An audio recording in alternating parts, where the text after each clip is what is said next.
The world is teetering on a nuclear knife's edge. Sanctions choke Russia's economy as proxy wars burn from Syria to Ukraine. NATO jets shadow bombers, submarines stalk each other, and cyber attacks strike daily. But what could push the US and Russia into direct war, igniting World War III? On today's episode of the Infographics Show, we reveal how it could happen and trigger humanity's next global catastrophe. In August 2025, a hastily arranged high-stakes summit took place in Alaska. Donald Trump and Vladimir Putin met face-to-face under the guise of diplomacy, but there was no breakthrough and no ceasefire.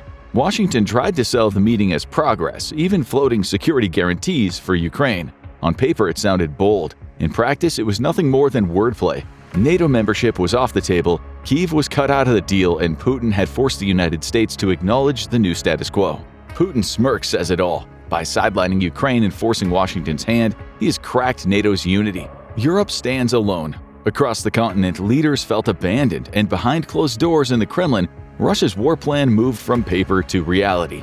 In Paris, Emmanuel Macron is livid, not only at Moscow but at Washington, for cutting deals over Europe's head. In Warsaw, the reaction is even colder. Polish intelligence briefs their president alongside leaders from Estonia, Latvia, Lithuania, and the Scandinavian states.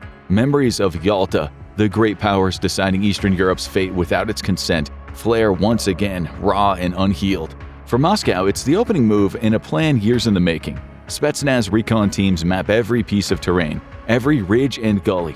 North Korean artillery brigades calibrate their launchers. Belarusian mechanized units drill day and night, waiting for their orders. What looks like peace on paper is in fact the perfect kill zone. Within days, a coalition of the willing takes shape. Brussels, France, Germany, Poland, and the Baltic states announce a 15,000-strong peacekeeping force, framed as monitoring the disputed zone. In reality, it is Europe marching into the gray area left by the Alaska summit, an attempt to claw back credibility, but one that plays straight into Putin's design. Even Zelensky, cut out of the deal, quietly lends his support. Ignoring pointed cables from Washington, the European contingent pushes forward into contested territory. French Leclerc tanks nose into muddy fields, dated German Fuchs APCs grind across the terrain, and Polish engineers throw up prefabricated watchtowers. Within weeks, the mood shifts, like a return to Cold War Berlin. Among these deployments sits a quiet expansion of U.S. intel teams near Warsaw, an unnoticed tripwire waiting to be sprung. At Langley, and in the Situation Room beneath the West Wing, analysts pore over satellite images, drone feeds, and intercepted chatter. What they don't see and what no one yet grasps is that the deployments and troop concentrations in and around Ukraine are anything but routine. It's like 2022 all over again. For months, Russia's been quietly assembling a shadow army in the rear echelons. Over 100,000 foreign troops, North Korean and Belarusian, have rotated through training areas in Smolensk, Bryansk, and the forests of western Russia. Officially, it's all joint readiness exercises and winter warfare training. Unofficially, they're the reserves Putin has never committed to Ukraine's grinding front. Fresh, rested, and fully supplied, they are the keystone in a plan hatched long before the 2021 Geneva handshake between Putin and then-President Joe Biden. In Pyongyang, Kim Jong-un watches with a keen eye. This is the moment to test the prime of his army against NATO troops, far from the Korean peninsula but under Russia's protective umbrella. For more than a year, he has fed political prisoners, eager volunteers, and cultural misfits into Ukraine's firing line. Now his generals speak openly of breaking Western myths and proving their national mettle on the global stage. In Belarus, Alexander Lukashenko doesn't need convincing. His presidency survives only because of Moscow's patronage. His own army's loyalty is a brittle thing, but under Russian command it can be forged into a weapon. Behind closed doors, the three men seal the agreement. The mission is audacious: create a crisis that NATO cannot ignore, baiting America into a direct clash. The Russians believe they have studied the West's playbook and found the chapter where Washington overreaches. The battlefield holds its breath. Peace is nothing but bait. At 4:17 a.m., along the demilitarized zone, a low mist clings to rifle barrels, while heavy cloud cover blinds drone optics. Then Russian command channels light up. In less than 10 minutes, 3 European peacekeeping bases, each deliberately isolated, are hit with surgical precision. The first strike comes from the east. North Korea artillery crews unleash thermobaric barrages, turning French paratrooper barracks into fireballs that consume every molecule of oxygen. Moments later, chemical dispersal rounds slam into motor pools and comms jacks at German mechanized positions, choking and blinding everyone inside. At the Polish Special Forces base, Spetsnaz operators breach the perimeter mid-barrage, executing the survivors before melting back into the mist. By sunrise, all 3 outposts are silent. The footage arrives online before the first Western briefings. It's only shaky helmet cam and drone shots to the uninitiated, but to Western intelligence analysts, the carnage is unmistakable. Burned out APCs and bodies half buried in mud. A Russian voice laughs through the crackle of gunfire. The death toll stands at 800, and it's only going to climb. Paris is incandescent with rage. Macron invokes his inner FDR, calling it a day of infamy, and declares war on Russia immediately, shocking the world. Warsaw fuels the fires of anger, announcing its imminent mobilization. Berlin invokes NATO Article 5, but in Washington everything stalls. The alliance fractures as officials in Moscow congratulate each other, pleased with the outcome so far, and then comes the surge. At first, satellite operators think the massed signatures are a glitch. They're simply too large, too fast-moving to be real. Hours later, the truth burns across intel screens in Europe. Something unprecedented is moving out of Russian staging areas. From the forests of Bryansk and Gomel, entire divisions of North Korean and Belarusian troops, led by Russian generals, stream toward the front. These are not haggard conscripts of the Ukrainian trenches. They are well-rehearsed and lavishly equipped. North Korean artillery brigades roll out fresh multiple launch systems. Belarusian armored battalions bring upgraded T-72s and BTR-82s, pulled from storage to fuel Putin's appetite for conquest. They pour into the gaps left by the destroyed peacekeeping forces. European units crumble within days. Bridges over the Bug River fall intact into Russian hands. But the push isn't toward Kyiv, it is west, straight for the Polish border. By week's end, NATO's eastern flank is collapsing. European forces structured for rotational peacekeeping and low-intensity missions now face 150,000 enemy troops in a combined arms offensive moving at Cold War-era speed. Intel predicts Poland will be breached in 96 hours. In Berlin, the defense minister's voice cracks on live television. In Paris, Macron rages at his generals. In Warsaw, martial law is declared. Panic fills the streets of Europe's capitals. As fear whips up into a fever pitch, Europe wearily watches across the Atlantic, waiting, hoping. In the Oval Office, President Trump sits with his national security team, arms crossed, as NATO ambassadors plead for Article 5 to be honored. His expression is unreadable, but the message is clear. This war isn't America's to fight. On Capitol Hill, the split is immediate and vicious. Republican hawks argue for restraint, warning that direct U.S.-Russia combat could spiral into nuclear exchange. Democrats blast the administration for abandoning allies and gutting America's credibility. The public mood mirrors the divide. Veterans of Iraq and Afghanistan flood social media with signs of support for the European forces who had once fought alongside them in the Middle East. Polls show half of the country backs the White House's reluctance until military analysts point to the map. If Poland falls, NATO's line collapses and every Baltic capital is suddenly in play. For now, America's contribution is limited to what the Pentagon calls non-kinetic support, what it gave to Ukraine, but on steroids. Real-time intel feeds, encrypted comms, emergency shipments of javelins, tanks, and air defense systems, but no boots, no jets, and no strikes. Putin has read the moment perfectly. The clock is ticking, and America is paralyzed by its own politics. In the window between outrage and decision, he intends to finish what he started. The fall of the Warsaw Forward Intelligence Node happens fast, too fast. At 3:42, North Korean-led assault teams breach the perimeter, Belarusian armor sealing the exits. Inside, 12 American intelligence officers, officially civilian contractors on paper, raced to destroy sensitive gear. Everyone knew their role, feeding satellite imagery, signal intercepts, and targeting data to European units. Captured intact, they are flown to a staging area deep in Russian-held territory. Then comes an order from Pyongyang, relayed with icy clarity. Make an example of these Western pigs, teach them a lesson.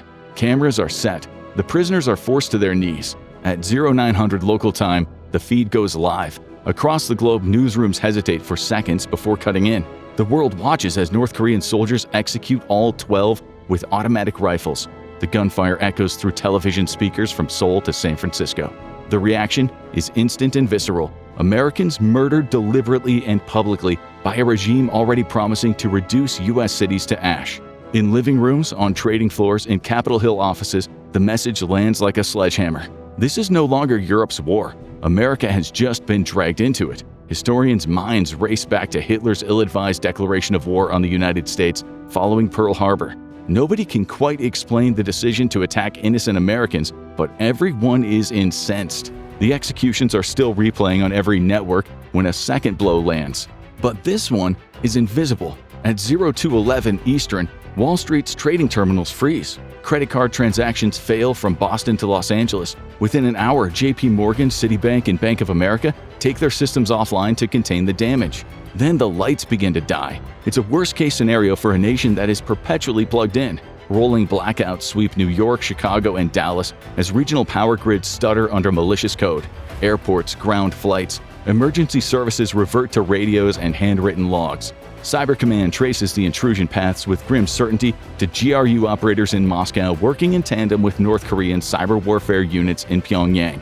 The coordination is flawless, and the message is clear. Russia and its allies can kill Americans abroad and paralyze the homeland without a single shot fired on U.S. soil. It is a devastating psychological blow, but the strategic brilliance is its own undoing. The shockwave through public opinion is instantaneous. Partisan divides vanish. Talk radio, cable news, and social media demand America strike back. Within 48 hours, Congress passes a joint resolution authorizing war. Under mounting impeachment threats and approval ratings in freefall, the order is given. The United States is now at war with Russia. Within 7 days of the war declaration, American lift capacity is stretched to the limit. Heavy-laden C-17 Globemasters land in a constant stream at Polish airfields, unloading the 82nd Airborne Division's paratroopers and vehicles into staging areas near Warsaw. In the Baltic, carrier strike groups Roosevelt and Truman churn toward contested waters, their decks bristling with F-A-18s. From RAF Fairford, B-2 Spirit stealth bombers lift into the night bound for targets inside Belarus and western Russia. For America's enemies in Ukraine and Eastern Europe, all hell is about to break loose. But the battlefield is no longer confined to Europe. In Beijing, the Politburo views North Korea's frontline role with unease, but the U.S. buildup triggers something deeper: fear of American footholds edging toward China's borders.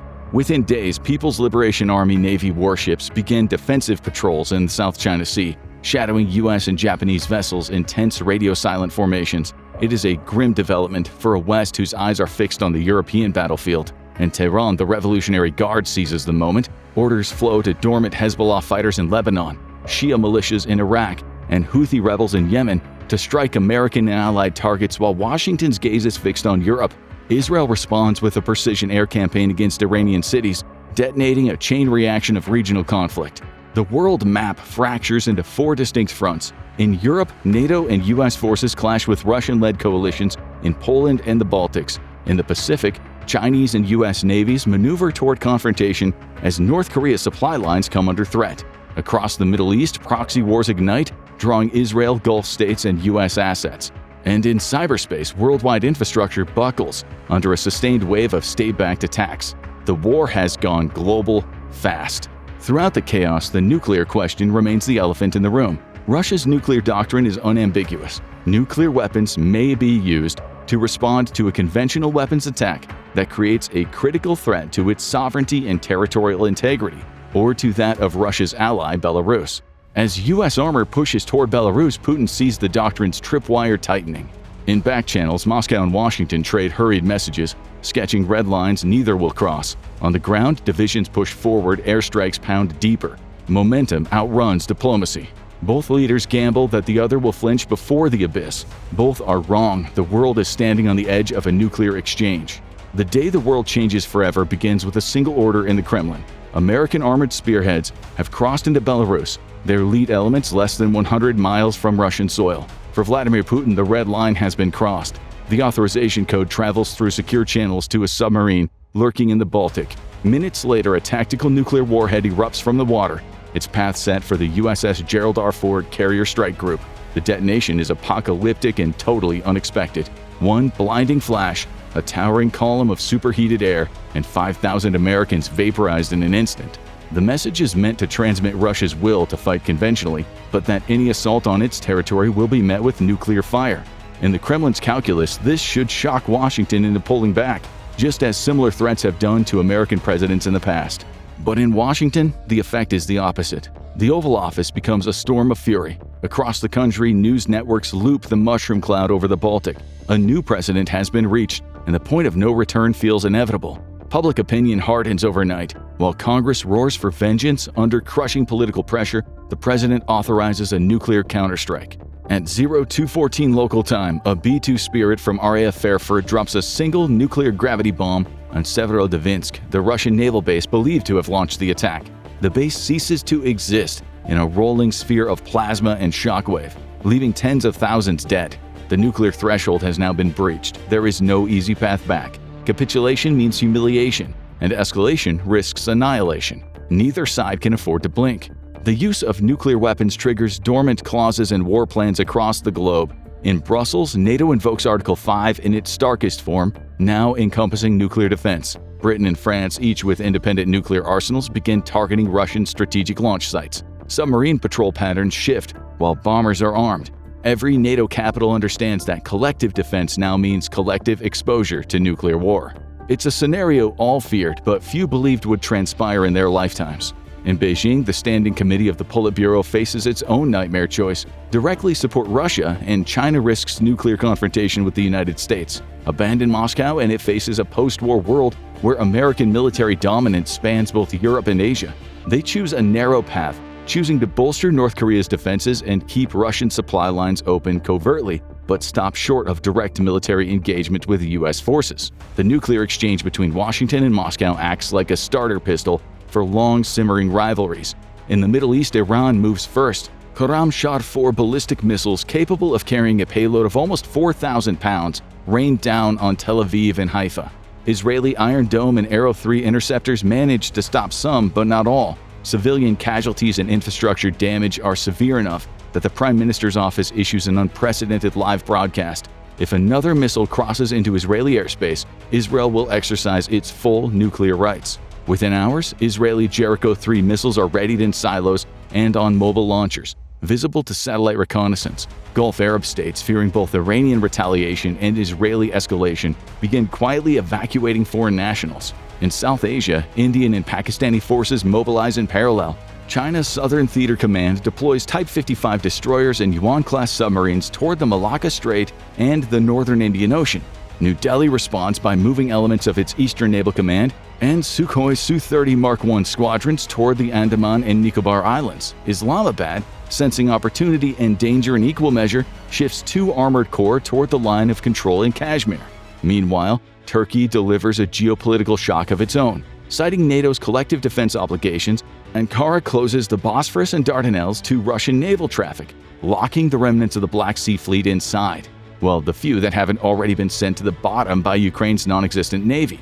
Russian vessels docked in Sevastopol find their Mediterranean operations cut off overnight. In East Asia, Japanese Aegis destroyers and Patriot PAC-3 units are placed on war alert as North Korea disperses KN-23 and KN-24 short-range ballistic missile systems, each potentially nuclear capable.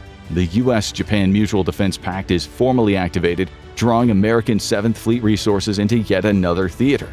Even before the second mushroom cloud fades, the world economy begins unraveling. Global markets free-fall in a synchronized collapse. Energy pipelines from Russia shut down, and Chinese manufacturing output grinds to a halt. American tech exports freeze under emergency controls. The just-in-time supply chains that underpin the modern economy snap instantly. It's a pandemonium that would make pandemic survivors shudder. Oil prices quadruple in 24 hours. Within days, food shortages ripple outward from import-dependent nations as agricultural exports stop cold. Container ships sit idle in ports across the world, unable or unwilling to sail through contested seas. In major cities, the fear of further nuclear strike triggers panic. Tokyo initiates partial civilian evacuations. Berlin opens its subway stations as public shelters. New York stockpiles medical supplies in stadiums, preparing for mass casualties. Refugees, tens of millions of them, all begin to move en masse. Families flee potential target zones, overwhelming neighboring countries. Airports jam with those able to escape. Highways lock into endless traffic snarls. Decades of economic interdependence crumble in the shadow of nuclear confrontation. Banks freeze. The internet buckles under cyber barrages. Global trade collapses into barter and black markets. Across the world, families hoard water, canned food, and weapons, anything to survive what's coming. In less than 2 weeks, the war has expanded from a disputed ceasefire line in Ukraine to a planet-wide crisis. Nuclear weapons have been used in combat for the first time in generations, and everywhere humanity waits for the next strike. In the ensuing conflict, neither side can win outright, yet neither will accept defeat. America leans on technological dominance and its alliance network to slowly choke the Russian-led bloc economically, while somehow avoiding further nuclear escalation. Moscow wields nuclear threats to block U.S. conventional victory, shored up by Chinese and Iranian support. This is World War III, a multi-theater crisis. Victory, no longer about conquest, is now about proving resolve without triggering civilization-ending annihilation. 6 months into the conflict, the world lives in a state of permanent crisis. Tactical nuclear weapons have been used, and economies have collapsed. Now front lines stretch across 4 continents, yet the ultimate weapons remain in their silos. One radar glitch or misread exercise could trigger full annihilation. This scenario shows how quickly a limited regional crisis can spiral into global catastrophe. Not altogether unlike the combustible start of World War I. In our hypothetical, a European peacekeeping mission ignites World War III. Once the nuclear threshold is crossed, neither side can afford to appear weak. What began as a localized conflict fractures alliances and unleashes a war no one can control. Now the world fights only for survival. If tensions between the US and Russia spiral into open conflict, the next step could be catastrophic. Watch US plans for a nuclear attack to see what might happen if the unthinkable becomes reality, or click on this video instead.